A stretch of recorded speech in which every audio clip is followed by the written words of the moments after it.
Basale leaf is the thick, semi-succulent leaf of the Malabar spinach plant.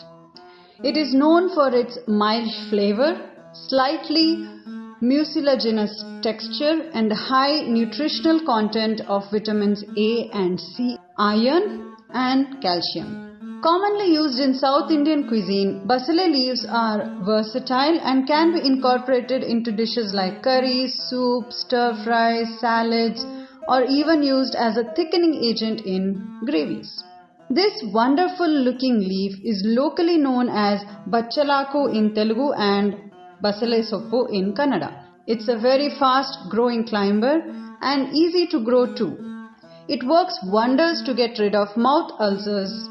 Many eat these leaves raw and some prefer to have this in their tea to get relief from mouth ulcers. Kannadigas actually call it Bai Basale to give credit to its curative property of mouth ulcers.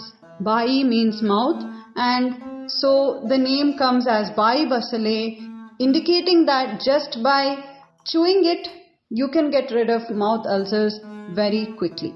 It's very popularly grown in kitchen gardens, and you can use just 3 or 4 leaves in everyday cooking in almost every dish.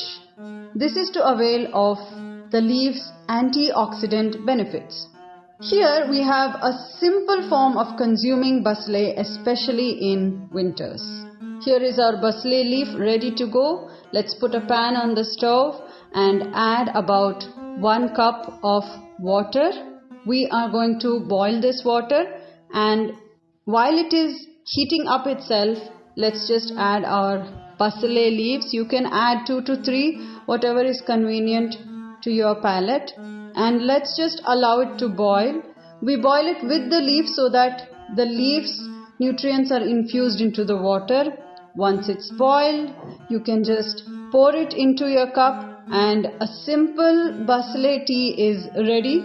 Again, like our other teas, if you find this taste a little bland, you can add maybe a pinch of salt or cumin or maybe a drop of honey. But we prefer it as is. Hope you like this, and I'll see you in the next video.